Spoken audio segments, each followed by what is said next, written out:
The tradition with small soft-hackled flies for trout and grayling is centuries old, coming from Yorkshire in England, and in the 30s, 40s and 50s they became popular in the US as well, primarily through Jim Leisenring and Pete Heidi.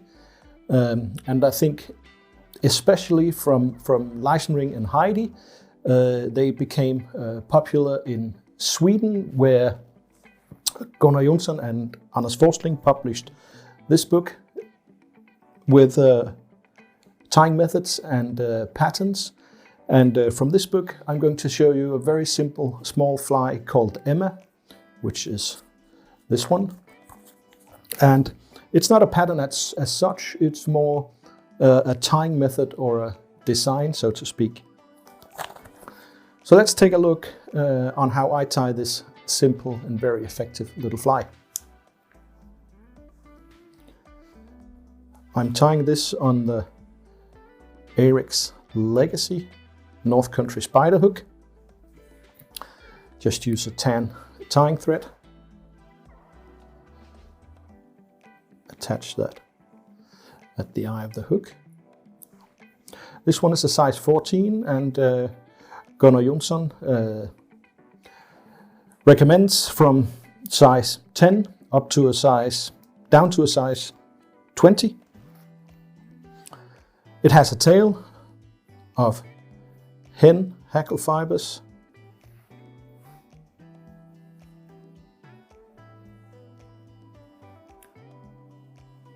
Almost the length of the hook shank, I'd say. There we are. Just tie that down all the way forward. This is a dry fly, and as dry flies go, it's of course a little bit special in that it's tied with hen hackles, but it's also special in that the hackle sits in the middle of the body with one half of hair's-ear to both sides. So I start with the back half, of course, and how tight or how fluffy you want the body is of course up to yourself.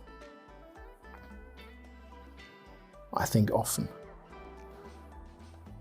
with this type of flies, the scruffier they are, the more effective they are. I'm going to tie in a hen hackle. Before I pluck it off, I can just separate one, bend it around, check if it's good for size. That looks good.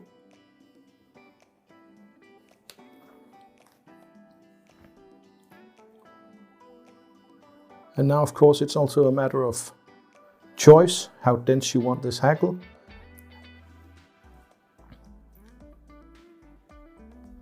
So I tie that in right in front of the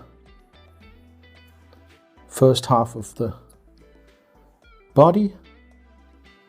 When you attach your hackle plier, don't go too close to the tip because these feathers are quite thin in the stem. It might break anyway. How many turns is also up to yourself.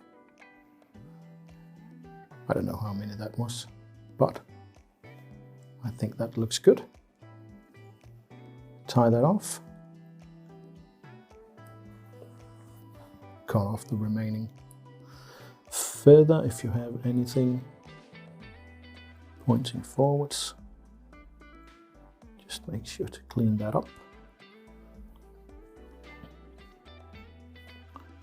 And back to the hair's-ear.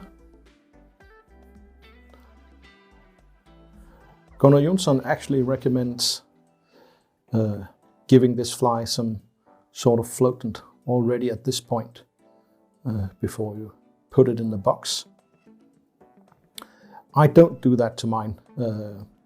It does fish very well as a dry fly, but it also fishes very well if or when it sinks. So I usually wait with the application of floatant until I'm on the water.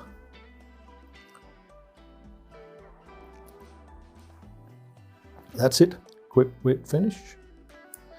They don't get much simpler than that. Emma by Gunnar, very effective, fast to tie little fly. Thank you for watching.